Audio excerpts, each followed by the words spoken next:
Okay, so this question is about how do we account for the TSS from alpine skiing, and I like this question. I've thought about this thing or stuff like this a lot, and my thing's kind of evolved here. I do it a little bit differently than I used to, and so here's what I do. And to be honest, it's not a great answer. There's not a perfect way to account for this, for the kind of the strain that comes out of alpine skiing, but yes, there is stress, strain coming out of it, and we do want to account for that from a fatigue standpoint.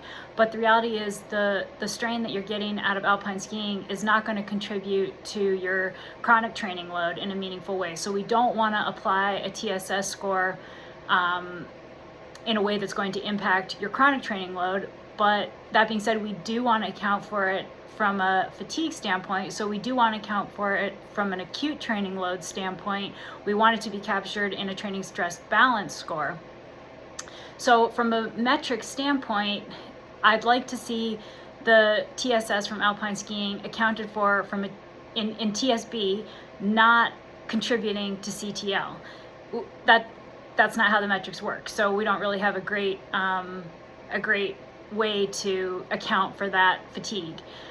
So, we could do something like with, a lot of times endurance athletes who are doing strength training, will wear a heart rate monitor, we'll get an HR TSS out of that. It's not really capturing the strain from strength work, because strength work, like alpine skiing, it's not an aerobic activity, and so the strain captured from an HR TSS is not really going to be applicable, but we still kind of sometimes use it because it just gives us some kind of way to account for this.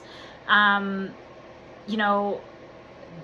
am aware of a device for strength training that you can put on the weight, and it will capture the velocity and weight that you are moving.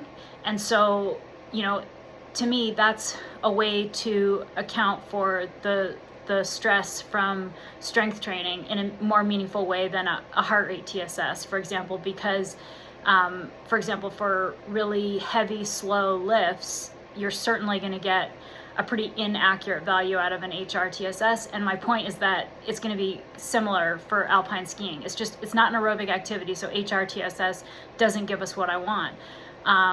But we're still back at that same issue where it's not contributing to CTL. So we don't want a TSS score that is going to contribute to CTL. But we do need to count for it from a fatigue standpoint. So there's not a great way to do this. And I will say the way that I generally do this is I just use my brain. And I understand that the people that I coach who are doing a lot of alpine skiing, they are going to have some fatigue related to that. And I need to account for that in downstream workouts. But I don't usually apply a TSS value because I don't want it to contribute to their CTL. One thing that I often do is I'll account for the time for alpine skiing, and I'll actually input it as a strength workout, because I think that alpine skiing has a similar stimulus as a strength workout, certainly more so than a aerobic workout. So sometimes I might just count the time, but not actually apply a TSS value. So yeah, the long answer, or that is the long answer. I guess going back, I could conceive of some kind of device similar to what I mentioned with the strength device that captures the velocity and weight that you're moving. I could conceive of a device that would do that for alpine skiing. Maybe that exists and I'm not aware of it.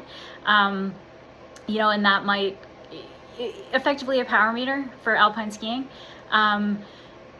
But we're still at the same issue where it's not going to contribute to your CTL in a meaningful way. And so we don't want a TSS score that's going to do that. So all of that to say, I would just be accounting for it in your brain with from a fatigue standpoint, but it's not contributing to CTL, so I wouldn't put it in there. I wouldn't apply a TSS score. So it's not a great answer, but it is interesting to think about, and you do need to account for the fatigue in some way.